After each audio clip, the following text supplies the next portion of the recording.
माननीय अध्यक्ष महोदय, मेरी बात पर ध्यान दें। ये तो हमारे अपने परिवार की बात है और ये हमारे अपने घर की बात है। हमारी आदरणीय दादी माँ, हमारी प्यारी माँ, हमारी बड़ी बहन और हमारी छोटी बहन के विषय में एक विशेष प्रस्ताव।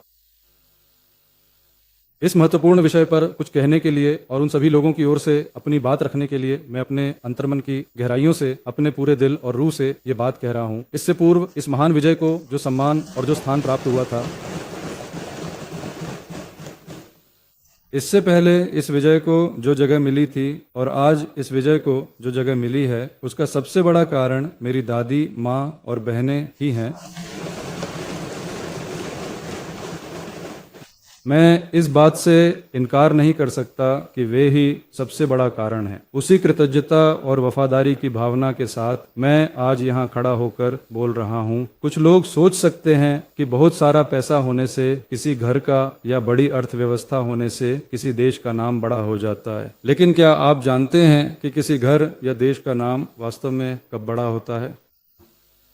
जब उस घर की महिलाएं व्यक्तिगत रूप से समाज में ऊपर उठती हैं, तभी पूरे समाज को बड़ा नाम मिलता है। हमारी तमिलनाडु की धरती पर संगम काल से लेकर आज तक ऐसी कई महिला हस्तियां रही हैं जो एक बड़ी पहचान है। संगम काल की हस्तियां जैसे ओवैयार, काक्कई पादिनियार और साहित्य में अपनी पहचान बनाने वाली कन्नगी, मणिमेकलई, कुंडलकेसी, आंडाल, कारेक्काल, अम्मैयार जैसी महिलाएं अध्यात्म और साहित्य में ऊंचे स्थान पर हैं। रानी वेलु नच्चियार, कुइली, अंबुजम अम्मल, रुक्मिणी, लक्ष्मीपति अम्मल, डॉक्टर मुथुलक्ष्मी रेड्डी, अंजलि अम्मल, जनसेवक अंजलि अम्मल, ये सभी हमारे देश के स्वतंत्रता संग्राम में शामिल रही हैं। तमिलनाडु की पावन धरती पर ऐसी कई महान महिला हस्तियां रही हैं। स्वतंत्रता संग्राम के गौरवशाली इतिहास से लेकर सामाजिक न्याय की लंबी लड़ाई तक तमिलनाडु की महिलाओं की सक्रिय भागीदारी रही है। सिर्फ इतना ही नहीं, बल्कि शिक्षा, विज्ञान, राजनीति, न्याय, प्रशासन और तकनीक जैसे हर क्षेत्र में आज तमिलनाडु की महिलाओं का अतुलनीय योगदान है और इस सच्चाई से कोई भी इनकार नहीं कर सकता।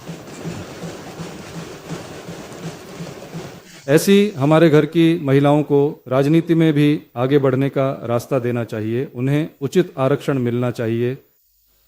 महिलाओं को आरक्षण देना कोई रियायत नहीं समझनी चाहिए। यह सामाजिक न्याय और संविधान से जुड़ा है। माननीय अध्यक्ष महोदय, हमारे देश की आबादी में लगभग आधी महिलाएं हैं, इसलिए हर स्तर पर महिलाओं को समान दर्जा दिया जाना चाहिए। हमारा संविधान भी उन्हें बराबरी का अधिकार देता है। तमिलनाडु में पुरुषों की तुलना में महिलाओं की संख्या कहीं अधिक है। मतदान के मामले में भी वे पुरुषों से काफी आगे निकल चुकी हैं। लेकिन राजनीति में भागीदारी की बात करें तो 2021 की विधानसभा में केवल 12 महिलाएं ही पहुंच पाई थीं। अगर हम वर्तमान स्थिति पर गौर करें तो वर्ष 2026 की इस नवनिर्वाचित विधानसभा के भीतर कुल मिलाकर 23 महिला सदस्य मौजूद हैं। ये संख्या दोगुनी हो गई है, लेकिन प्रतिशत के हिसाब से इसमें कोई बड़ी बढ़ोतरी नहीं हुई है। माननीय अध्यक्ष महोदय, केंद्र सरकार ने साल 2023 में लोकसभा, सभी राज्य विधानसभाओं और दिल्ली केंद्र शासित प्रदेश की विधानसभा में महिलाओं के लिए 1/3 सीटों का आरक्षण अनिवार्य करते हुए 106वां संविधान संशोधन अधिनियम 28 सितंबर 2023 को पारित किया, जो 16 अप्रैल 2025 से लागू हो गया है। हालांकि यह आधिकारिक तौर पर स्पष्ट किया गया है कि सीटों के लिए यह आरक्षण की व्यवस्था आगामी जनगणना और उसके ठीक बाद संपन्न होने वाली परिसीमन की प्रक्रिया पूरी होने के उपरांत ही पूर्ण रूप से धरातल पर लागू हो पाएगी। साथ ही साथ केंद्र सरकार द्वारा वर्ष 2026 के दौरान 131वां संविधान संशोधन विधेयक और वर्ष 2026 का परिसीमन विधेयक संसद के पटल पर प्रस्तुत किया गया, किंतु 17 अप्रैल 2026 की तारीख को सदन के 2/3 सदस्यों का आवश्यक समर्थन प्राप्त न हो पाने की वजह से यह महत्वपूर्ण विधेयक पारित होने में विफल रहा। इस प्रकार से देखा जाए तो जनगणना की प्रक्रिया और परिसीमन के कार्य के साथ महिलाओं के लिए सीटों के आरक्षण को जोड़ देने से इसे धरातल पर लागू करने की प्रक्रिया में कई और वर्षों का लंबा विलंब हो सकता है। माननीय अध्यक्ष महोदय, हमारी संसद और देश की सभी राज्य विधानसभाओं में महिलाओं के लिए 1/3 सीटों के आरक्षण संबंधी जो ऐतिहासिक कानून हमने पारित किया था, उसे धरातल पर उतारने में जो अनावश्यक देरी हो रही है, उसके चलते उस कानून को पारित करने का जो मूल उद्देश्य था वह आज भी अधूरा ही बना हुआ है और इस तरह से कीमती समय निरंतर बीतता जा रहा है।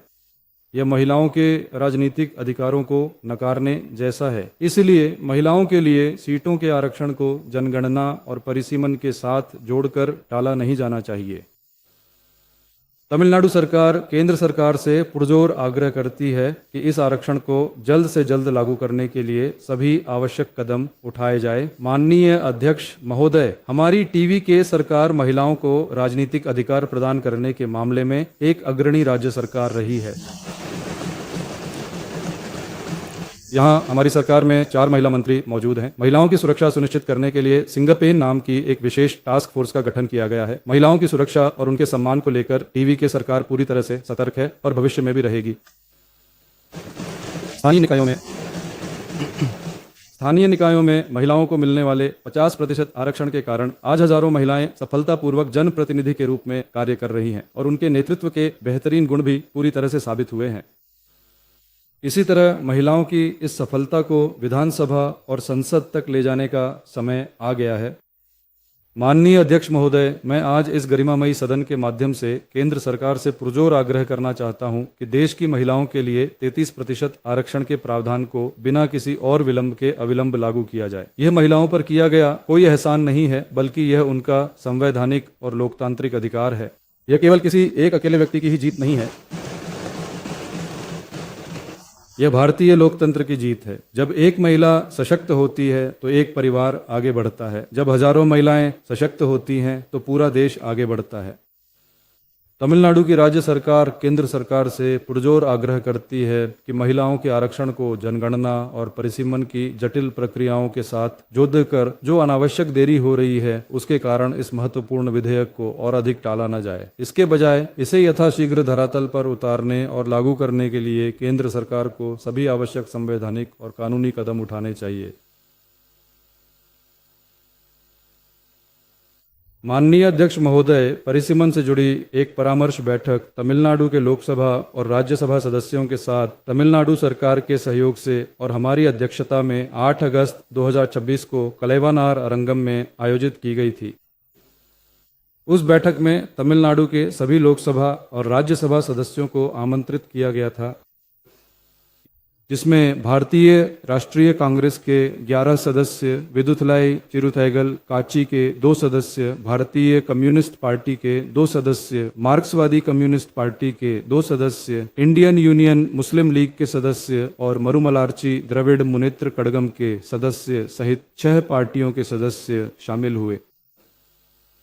आज की इस महत्वपूर्ण बैठक में परिसीमन के विषय पर काफी विस्तार पूर्वक और गहन चर्चा की गई। इस चर्चा के दौरान विशेष रूप से परिसीमन के कारण तमिलनाडु और अन्य दक्षिणी राज्यों पर पीडीडीएच ने वाले संभावित प्रभावों और उन समस्याओं के समाधान के उपायों पर भी विस्तृत विचार विमर्श किया गया। अंत में सर्वसम्मति से यह निर्णय लिया गया कि परिसीमन के इस पूरे मामले के संबंध में राज्य की विधानसभा में एक औपचारिक प्रस्ताव पारित किया जाए।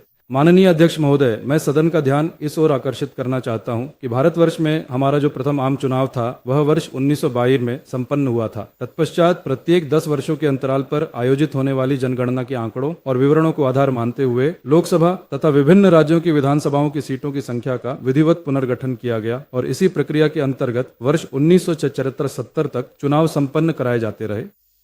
इस स्थिति में वर्ष 1976 के 42वें संविधान संशोधन के प्रावधानों के अनुसार जिन राज्यों ने जनसंख्या को प्रभावी ढंग से नियंत्रित किया है, उन राज्यों को परिसीमन की प्रक्रिया के कारण लोकसभा के सदस्यों की कुल संख्या में किसी भी प्रकार की कमी न आए, इसी उद्देश्य को ध्यान में रखते हुए यह विशेष कानून पारित किया गया था कि आगामी 25 वर्षों की लंबी अवधि तक सांसदों की संख्या को केवल 1971 की जनगणना के आंकड़ों के आधार पर ही निर्धारित किया जाएगा। इसके बाद उसी स्थिति को बरकरार रखते हुए 84वें और 87वें संविधान संशोधनों के माध्यम से 1971 की जनगणना को आधार मानकर लोकसभा सीटों की संख्या को स्थिर रखा गया। इन संशोधनों का मूल उद्देश्य उन राज्यों के अधिकारों की रक्षा करना था जिन्होंने जनसंख्या नियंत्रण के उपायों को प्रभावी ढंग से लागू किया था। माननीय अध्यक्ष महोदय, वह जो 25 वर्षों की समय सीमा तय की गई थी वह अब वर्ष 2026 में समाप्त होने जा रही है। इसी के मद्देनजर पिछले 50 सालों से लगी परिसीमन की रोक को हटाकर 2011 की जनगणना के आधार पर लोकसभा और विधानसभा सीटों की संख्या निर्धारित करने के लिए अप्रैल 2026 में संसद में एक विधेयक पेश किया गया था, लेकिन वह विधेयक विफल रहा। अब एक बार फिर से केंद्र की वर्तमान सरकार के माध्यम से लोकसभा के सदस्यों की कुल संख्या में 50% तक की भारी वृद्धि करने के उपरांत परिसीमन विधेयक को सदन में पेश करने की संभावित योजना के बारे में कुछ प्रमुख राजनीतिक दलों के द्वारा चर्चा की जा रही है। इस आगामी प्रस्तावित विधेयक पर 8 अगस्त 2026 को माननीय सांसदों की विशेष बैठक में विस्तार से गहन विचार विमर्श किया गया। तो जैसा कि ऊपर बताया गया है, यदि वर्तमान में पेश किया जाने वाला विधेयक पारित हो जाता है तो पहले तो हर राज्य के लिए लोकसभा सदस्यों की संख्या में 50% की वृद्धि होगी, लेकिन उसके बाद 2026 की जनगणना के बाद संविधान के अनुच्छेद 41(2)(a) के तहत राज्य की जनसंख्या के आधार पर सीटों का पुनर्गठन किया जाएगा। ऐसा करने से दक्षिणी राज्यों के सांसदों की संख्या में भारी कमी आने की संभावना है। अंततः तमिलनाडु जैसे दक्षिणी राज्यों के साथ जिन्होंने जनसंख्या नियंत्रण को प्रभावी ढंग से लागू किया है, उनके राजनीतिक प्रतिनिधित्व में बड़ा अन्याय होगा। वर्तमान में परिसीमन आयोग को एक सर्वशक्तिमान संस्था माना जा रहा है। सदन में यह विचार भी रखा गया कि इस असीमित शक्ति के बजाय अंतिम निर्णय लेने का अधिकार केवल संसद के पास ही होना चाहिए। माननीय अध्यक्ष महोदय, मैं इस विषय पर आपका ध्यान आकर्षित करना चाहता हूँ। तमिलनाडु सहित दक्षिणी राज्य जनसंख्या नियंत्रण कार्यक्रमों को प्रभावी ढंग से लागू करके प्रगति कर रहे हैं। ऐसे में पिछले 50 वर्षों से लागू लोकसभा और विधानसभा सीटों की संख्या को यथावत बनाए रखने की सख्त जरूरत है। इसीलिए यह अत्यंत आवश्यक है कि वर्तमान में लोकसभा के सदस्यों की जो कुल संख्या 543 है, उसे ही स्थायी रूप से बरकरार रखा जाए। साथ ही विभिन्न राज्यों के मध्य सीटों के जो वर्तमान बंटवारे की व्यवस्था है, उसे भी अपरिवर्तित रखा जाए और इसके अतिरिक्त लोकसभा तथा राज्यसभा के बीच जो अनुपात 2.21 का है, उसे भी इसी स्तर पर निरंतर बनाए रखने की आवश्यकता है। इस विषय के संदर्भ में संसद में आवश्यक और उचित वैधानिक संशोधन लाए जाने के विचार पर सभी की सहमति से एक सर्वसम्मत निर्णय लिया गया है। माननीय अध्यक्ष महोदय, महिला आरक्षण कानून को अमल में लाने में अब और अधिक विलंब न करते हुए वर्तमान 543 सीटों में से ही 1/3 सीटें महिलाओं के लिए आरक्षित करने और आगामी 2029 के संसदीय चुनावों से ही इसे प्रभावी ढंग से लागू करने का प्रस्ताव भी तय किया गया। इन्हीं महत्वपूर्ण कारणों से मैं तमिलनाडु विधानसभा के सभी दलों के सम्मानित नेताओं से आग्रह करता हूं कि वे दलगत राजनीति से ऊपर उठकर राज्य के व्यापक हित में एकजुट हों और हमारे इस प्रस्ताव को सर्वसम्मति से पारित करें। सीटों का परिसीमन और साथ ही महिला आरक्षण का महत्वपूर्ण मुद्दा, ये एक सरकारी विशेष प्रस्ताव है। तमिलनाडु समेत हमारे देश के सभी राज्यों और केंद्र शासित प्रदेशों में लोकसभा और विधानसभा के सदस्यों की कुल संख्या का निर्धारण पिछले 5 दशकों से यानी 1971 की जनगणना के आंकड़ों के आधार पर ही किया जा रहा है और उसी के अनुसार चुनाव संपन्न कराए जा रहे हैं। आगामी अप्रैल 2026 के महीने में भारतीय संसद के भीतर पिछले 5 दशकों से परिसीमन प्रक्रिया पर जो रोक लगी हुई है, उसे पूरी तरह से हटाने वर्ष 2011 की आधिकारिक जनगणना के आंकड़ों को आधार मानकर नए सिरे से परिसीमन करने तथा लोकसभा में मौजूद सदस्यों की वर्तमान संख्या 550 से बढ़ाकर 850 करने के उद्देश्य से सदन में पेश किया गया संविधान संशोधन विधेयक विफल रहा। ऐसी विषम परिस्थितियों में जब हमें यह पुख्ता जानकारी प्राप्त हुई कि उपरोक्त संविधान संशोधन विधेयक को एक बार फिर से सदन में लाया जाने वाला है, यह एक कड़वा सच है कि 1971 के बाद की किसी भी जनगणना के आधार पर यदि सीटों का परिसीमन किया जाता है तो तमिलनाडु सहित उन दक्षिणी राज्यों का संसदीय प्रतिनिधित्व स्थायी रूप से प्रभावित होगा जिन्होंने जनसंख्या को प्रभावी ढंग से नियंत्रित किया है। केंद्र सरकार द्वारा दिए गए आश्वासन के अनुसार यह केंद्र सरकार का मुख्य कर्तव्य है कि वह यह सुनिश्चित करे कि जनसंख्या नियंत्रण कार्यक्रमों को प्रभावी ढंग से लागू करने वाले, अच्छी आर्थिक वृद्धि हासिल करने वाले और बेहतर स्वास्थ्य एवं जन कल्याणकारी योजनाएं चलाने वाले किसी भी राज्य को परिसीमन के कारण नुकसान न हो।